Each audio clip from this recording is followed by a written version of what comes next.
Authors of the highest eminence seem to be fully satisfied with the view that each species has been independently created.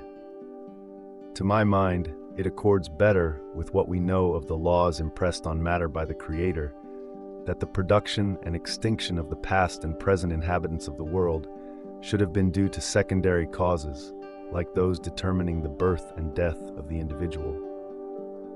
When I view all beings not as special creations, but as the lineal descendants of some few beings which lived long before the first bed of the Cambrian system was deposited,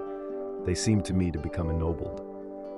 Judging from the past, we may safely infer that not one living species will transmit its unaltered likeness to a distinct futurity. And of the species now living, very few will transmit progeny of any kind to a far distant futurity.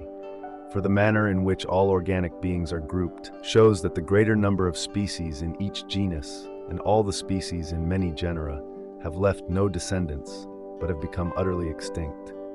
We can so far take a prophetic glance into futurity as to foretell that it will be the common and widely spread species, belonging to the larger and dominant groups within each class, which will ultimately prevail and procreate new and dominant species. As all the living forms of life are the lineal descendants of those which lived long before the Cambrian epoch,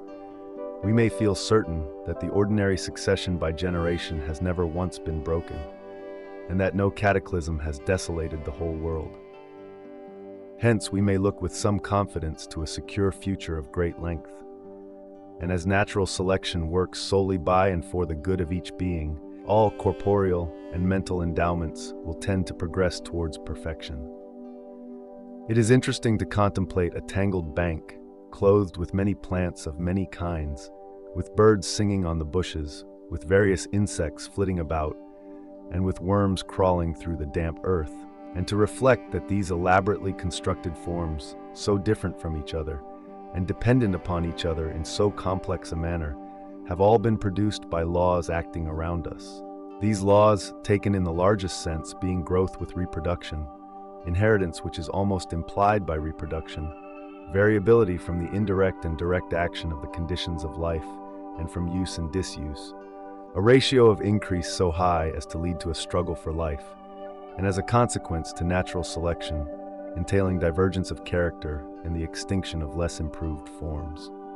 Thus, from the war of nature, from famine and death, the most exalted object which we are capable of conceiving, namely the production of the higher animals, directly follows.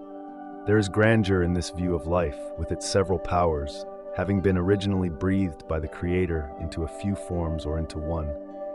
And that, whilst this planet has gone circling on according to the fixed law of gravity, from so simple a beginning, endless forms most beautiful and most wonderful have been and are being evolved.